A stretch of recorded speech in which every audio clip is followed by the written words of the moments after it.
All right, welcome back to another episode of Diabetes 180. We are live, and just as we always do, announcements. So, if you have questions, put them in the chat. Our topic for today is anti-aging pathways. So, we're going to be discussing this as a first of a series. So, this is not going to be the only lecture we have on this topic.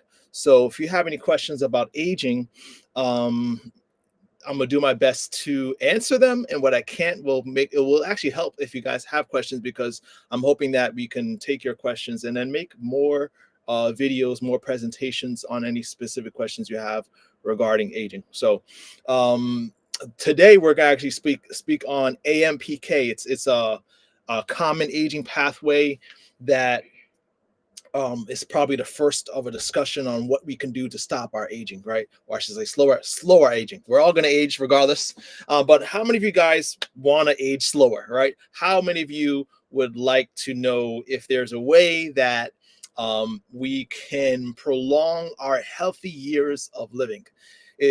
For me, it's not enough that you live to 90 or 100, especially if those last 10, 15 years are spent in a nursing home, and you really can't do much, right, because of disability or disease. So wouldn't it be nice to know if nature has a way to maximize not only our lifespan but our health span too? You probably have assumed that it's all in your genes, that it's genetics that determines how long we live and how healthy those years are. How many of you guys watching assume the same, that in that majority?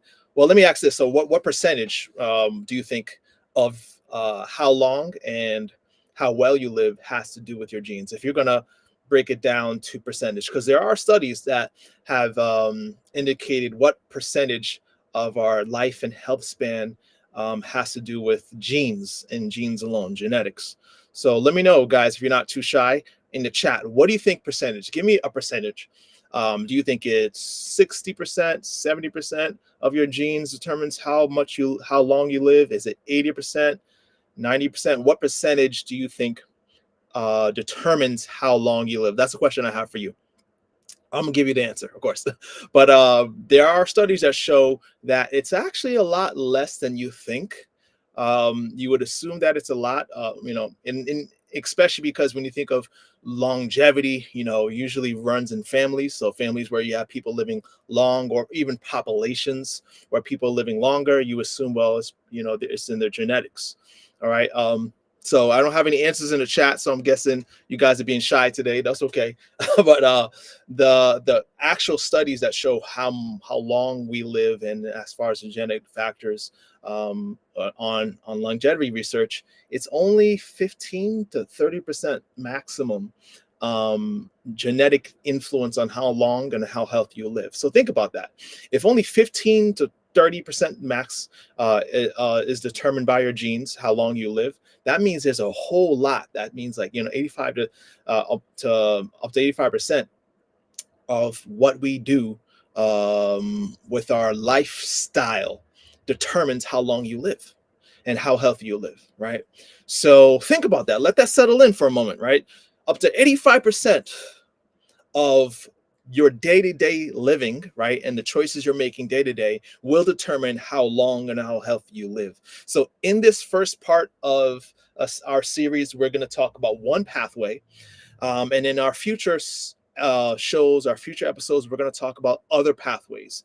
Stay locked in. Make sure you are following, because I don't know about you, but I would love to know how to live longer and how to live healthier by God's grace. Okay. I do believe that, there is a time to die for everybody. The Bible says it, it's clear. None of us are escaping death. No matter how healthy you will eat, no matter how whole food, plant-based you are, how much you minimize processed foods, we're all going to die. We are born to die. We know this. But did you know that the Bible says that, or asks a question that is actually quite deep? Why should you die before your time?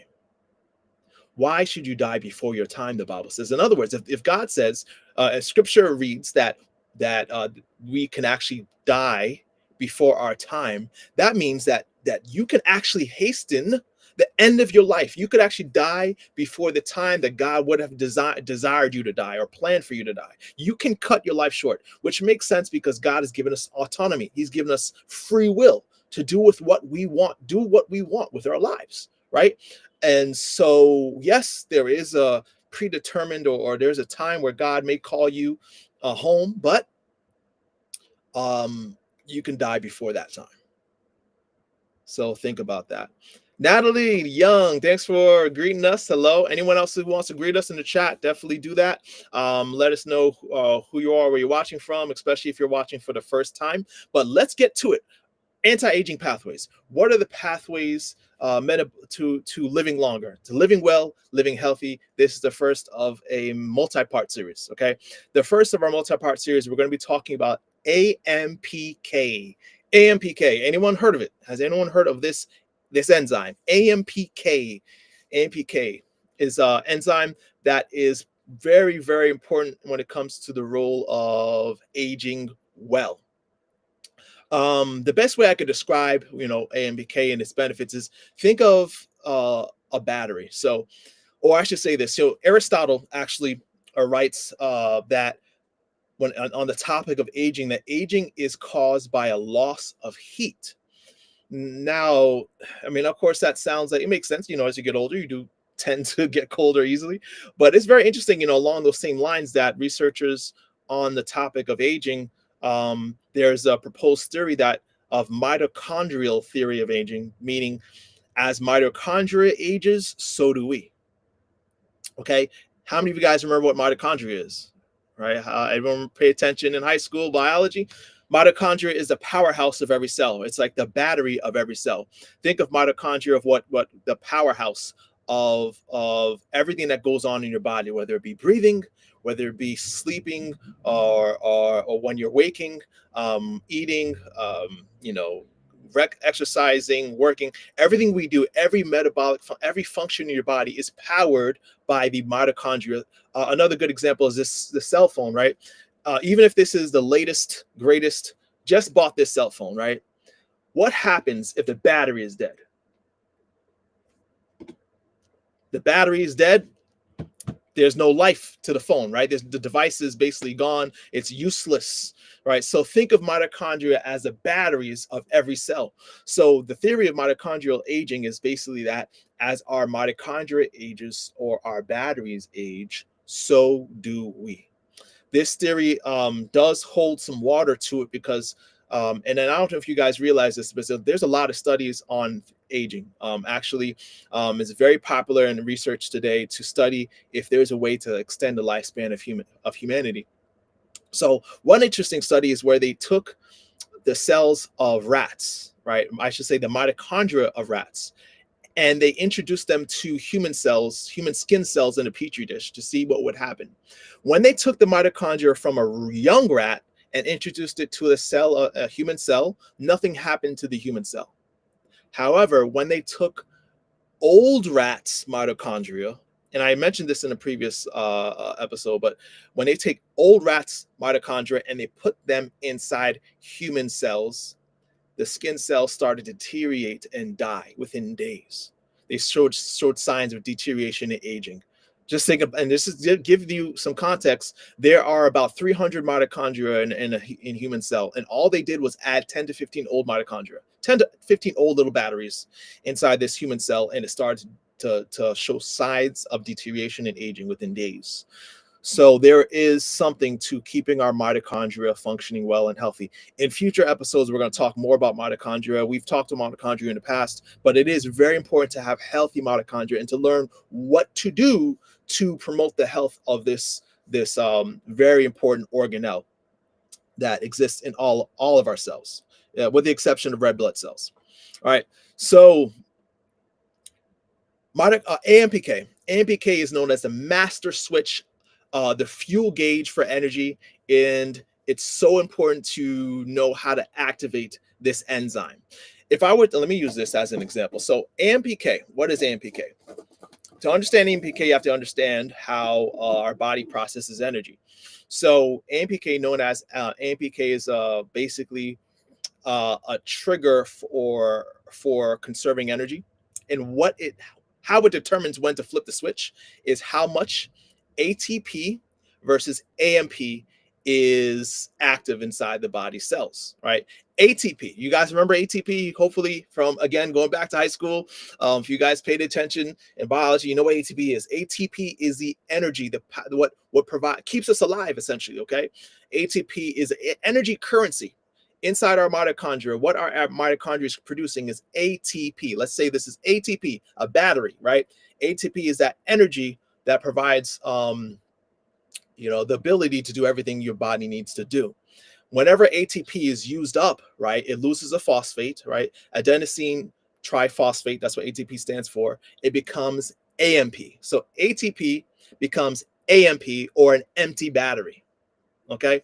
So when this battery is full, it's fully charged, it's ATP. When it's depleted, it's AMP, or it's because it's lost a phosphorus molecule. Okay, we're not going to get too technical, so I'm trying to use illustrations because that's how I learn. So ATP is a fully charged battery. AMP is when the energy is used up. Right? You can imagine that they both exist inside the cell that is balancing energy. When the amount of empty batteries surpasses the amount of full batteries, AMPK, right? AMPK is AMPK activated protein kinase, an enzyme that says, hey, energy storage is down. We need to start conserving energy. We need to put essentially our body in rest mode, right? Energy conservation mode. The battery's low. Same thing. What your body, think of your cell phone is such a good illustration, because what does your cell phone do when your battery store is low? It starts to conserve energy, right? It starts to maybe produce less. It dims the light a bit, right? It wants to extend the life of the battery. Your body does the same thing. With AMPK, we are extending the life of our cell. So how can we activate this enzyme? How can we make sure that we have this switch for energy conservation mode on? Okay, because as we age, this enzyme or this switch starts to become less functional. So the theory is, and with all these pathways we're going to talk about, the theory is as we get older, the pathways basically start to decline, leading to aging. All right. And as those pathways decline in function and working well, it causes us to age. And of course, as we age, it causes those pathways to also, almost like a endless cycle, work less, function less. So we need to know what are the things to do to activate this enzyme. And we're going to talk about that right now. So one of the first things that people probably assume is going to activate AMPK is fasting, because you think, okay, logically it makes sense. If energy or the absence of it is what triggers AMPK, which flips a switch to conservation mode, then it would make sense that when we go long periods without food, right? Because food is essentially what provides the raw material for our energy. It would make sense that when we go on a long period of fasting, then AMPK is activated. And you are right. Fasting is one of the clearest ways to activate AMPK. But how long do you think you need to fast? Do you think maybe 6 hours, 8 hours, 10? How many of you guys are doing intermittent fasting, right? I think a lot of us think that there's a lot of people actually unfortunately think that just fasting intermittently, so anywhere from 16 to 18, even 20 hours, you're activating AMPK. You're not really. Unfortunately, we are designed, I guess unfortunately, we are designed to go very long periods of time without food. God created a wonderful machine. Do you realize that when you skip a meal and you've gone maybe 6-8 hours without food, and you're talking about starving, you're not starving. You're not starving at all, guys. When we go 12, 14, 15, 16 hours, we think we're starving. We're not even close to activating autophagy or AMPK, right? So think about this. In most of our human history, our bodies were able to go not just days, but weeks during famines without food. And so God designed, again, a wonderful machine that can balance ATP and AMPK, right? AMP, right? Levels, right? And can trigger your body to go into energy conservation, right? So you got it, Natalie. That's right. ATP greater than AMPK. That's what AMP, that was what triggers AMPK. So yeah, I see some numbers for fasting. Audrey's fasting 24 hours. Great. Natalie fasting for 16 hours. That's awesome. Keep on doing that. But if you really want to start have the benefit of activating the pathway of anti-aging, fasting for even 24 hours isn't really long enough. So what else can we do? Because I don't know about you. I don't want to go 2-3 days without food just to live longer. All right. Luckily, there's other ways. So let's go into it. All right. So exercise is the first thing. All right. The first D of probably, I think, 4 or 5 we're going to go through tonight.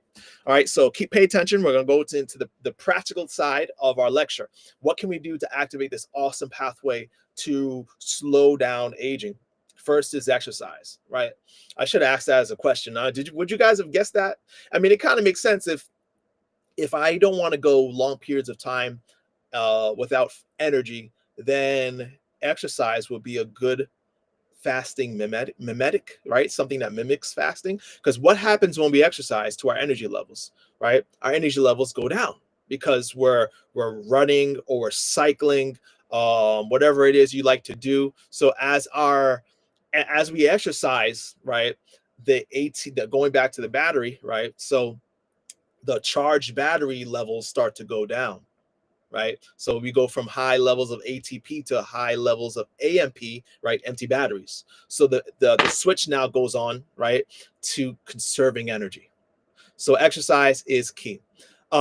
Before I even go into the steps, though, we should talk about the benefits so we know why we're going to go through these steps. We're going to go through several steps, but let's go through the things that are happening when our body switches to energy conservation modes.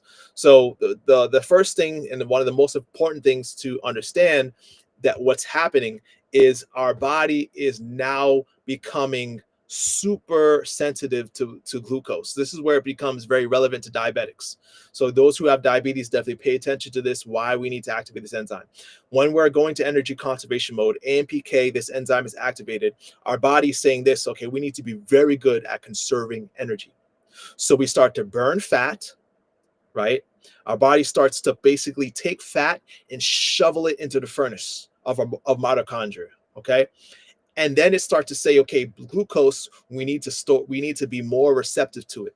So as we eat carbs broken down into glucose, your cells become more receptive to, or more tolerant of glucose, right? Which means you're becoming more sensitive to insulin, right? Great for diabetes, right? That's the goal for diabetics. So we start to burn fat. We also start to get very good at using our mitochondria, because what's happening is our mitochondria starts to increase in number. This is called mitochondrial biogenesis. So through the activation of AMPK, mitochondria starts to go into production, right? Our cells start to produce more and more mitochondria. Think of it like this. So your body's not only shuffling more fat into the furnaces, it's also building more furnaces, right? So we go from maybe having hundreds to dozens more furnaces on top of those hundreds to burn fat. All right. Our body also becomes good at scrapping old mitochondria. So we talked about the old mitochondria from the rat that's causing the cells to age. Your body says, hey, there's some old mitochondria, we got to get rid of that. It starts scrapping old mitochondria, making your cells last longer. Another thing it does, it starts the process of autophagy, right? How many of you guys have heard of autophagy? All right. Autophagy is basically means self-eating. Your cells are becoming very good at recycling old misfolded proteins. It starts to repair damaged DNA, right? This is autophagy. Our cells are basically saying, okay, we need to do everything we can to recycle, rebuild, and repurpose everything inside this cell to last longer, right? Because we are now in energy conservation mode. This is what AMPK does. Another key component of AMPK is that it activates an enzyme called SIRT1, which is an enzyme that helps repair damaged DNA. It suppresses an enzyme that promotes inflammation. So you have so many benefits.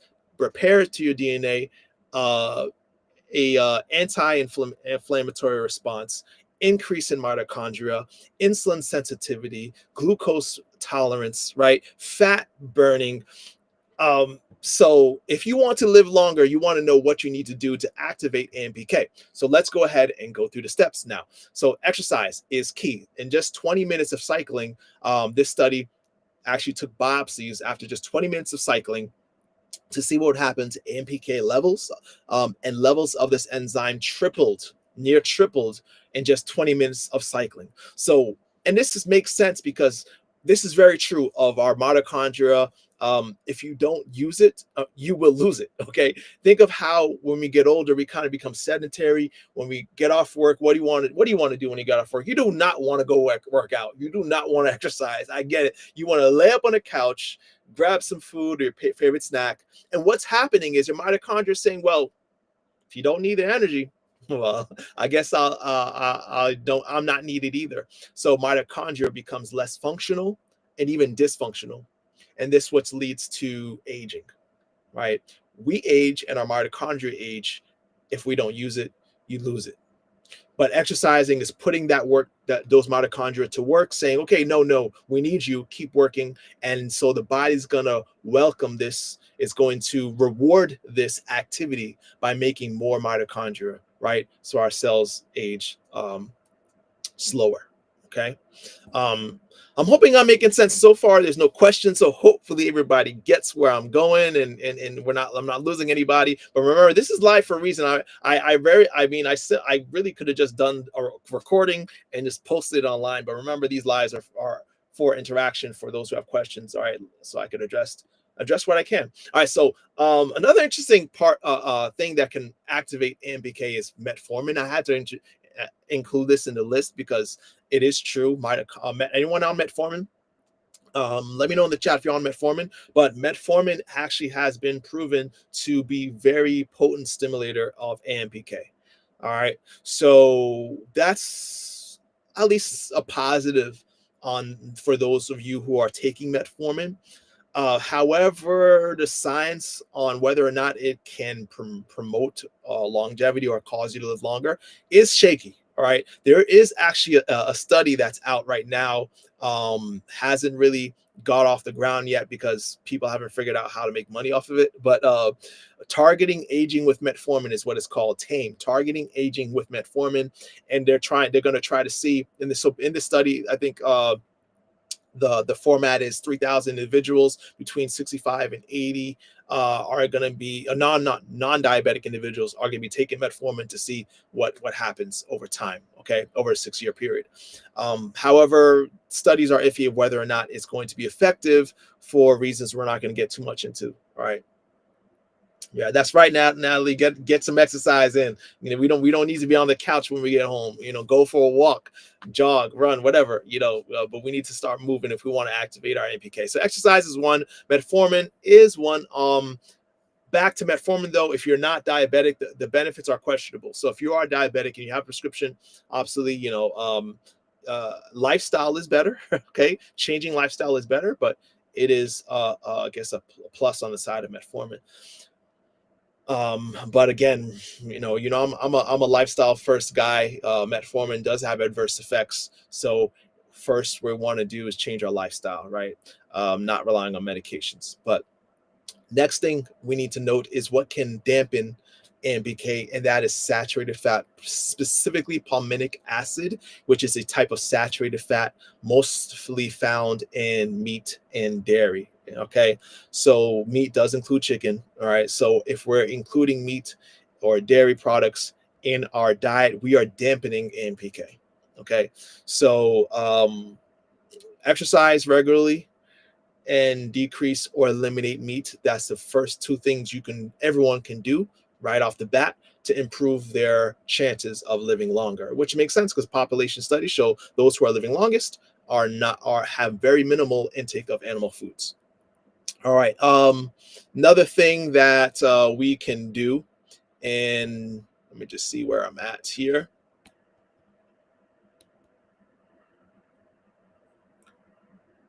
So I think my screen froze. I don't know if you guys see this. Yeah. All right. So another thing we could do is take barberries. So barberries. I don't know if you guys are familiar with barberries. You probably have heard of berberine. Berberine is a very, very popular supplement on the market today. That there are good reasons to stick with a whole food, right? That we're going to go into. But barberries or berberine, if you get the right source of it, has many benefits. Okay, improving acne, arterial function, lowering your triglyceride levels, improving your blood sugar levels, improving your resistance to insulin, right, making us more sensitive to insulin. So barberries, the reason why it can do that is because it contains berberine. Berberine is another potent stimulator of AMPK, right? So if you have berberine supplements, make sure you're checking this, okay? Because the preferred way to get the berberine in your system is whole foods, okay? And it doesn't take much, just a tablespoon twice a day, okay? Most studies show that just a tablespoon once or twice a day can basically promote the levels of berberine in your system that activates AMPK. The problem with supplements is that when studies looked at supplements, berberine supplements on the market, 60% failed to match what was actually claimed on the label. Surprise, surprise, right? There's little to no regulation on supplements.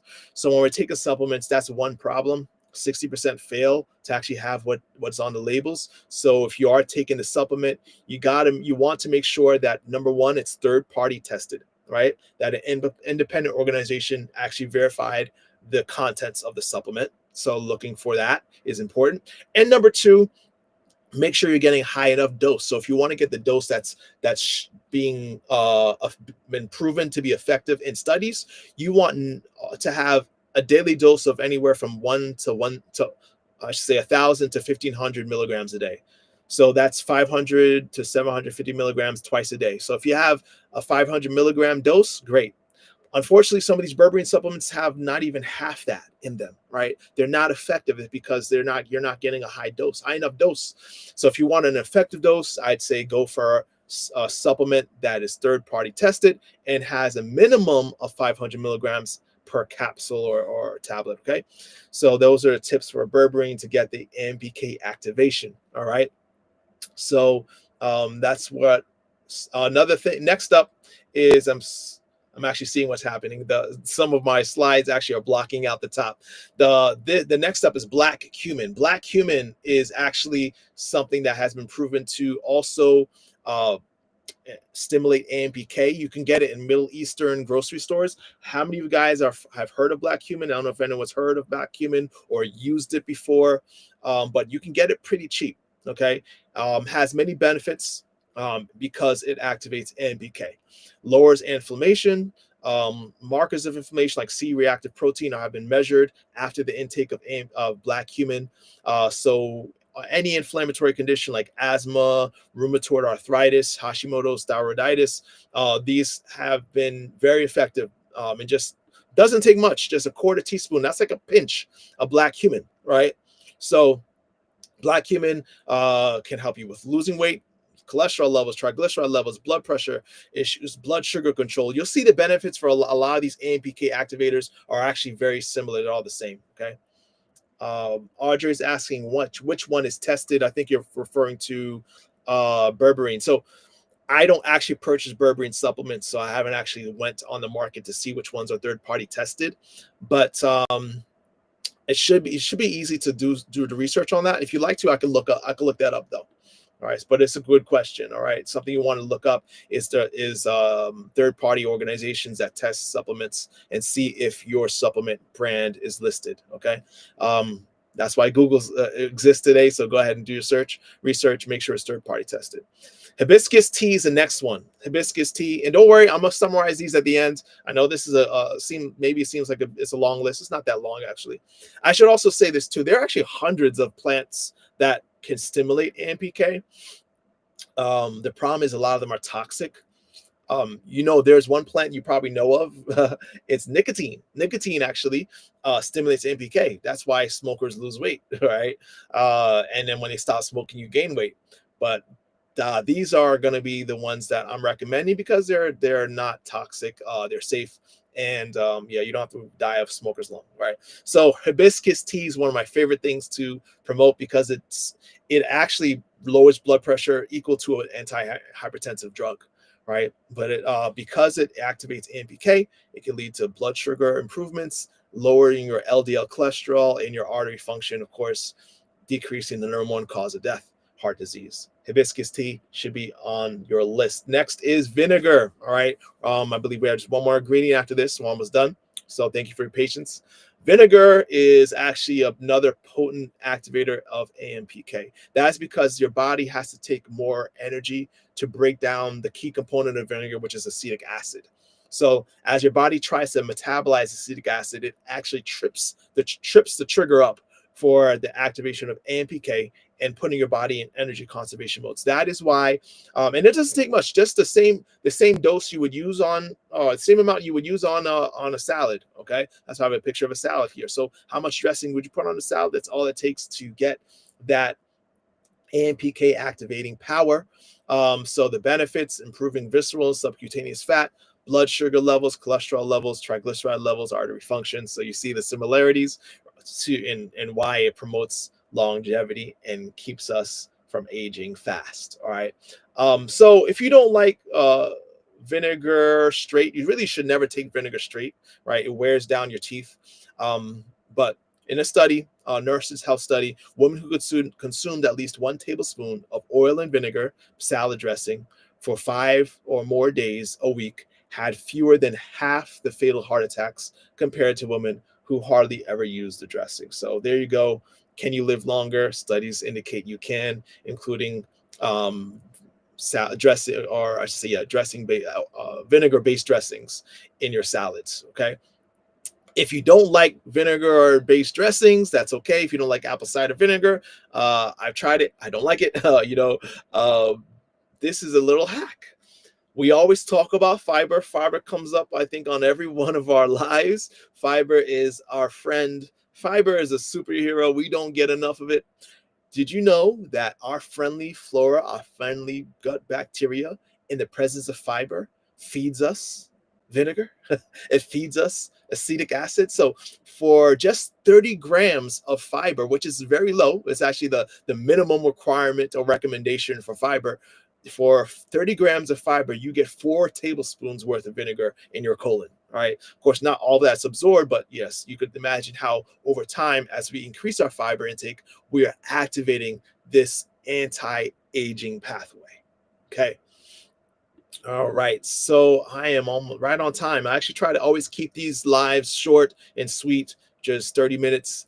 So we're right on time to end this live. But let's do a summary of what we've learned. So barberries, what we want barberries. 1 tablespoon twice a day, a dash of ground black cumin, 1 cup of hibiscus tea, about 2 tablespoons of a vinegar-based dressings, and at least I want to push you to at least have 40 grams of fiber a day.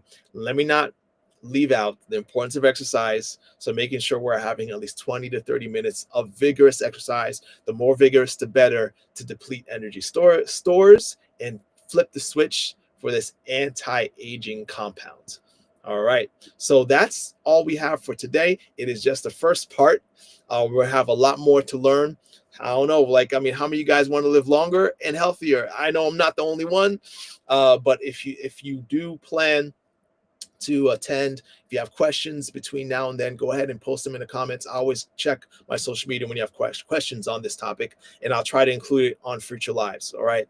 So, and of course, make sure you check the description section so that you can get the links and invitations for some of our freebies. We have free recipes, fiber-rich, whole plant-based recipes, low in fat, and very, very good at normalizing blood sugars fast, even to the point of reversing diabetes. We have our membership support, so make sure you check out that link. And of course, we have our free consult link for those of you who are interested in private coaching with a diabetes reversal health coach. All right. So, as always, beloved, I pray above all things that you may prosper and be in good health, even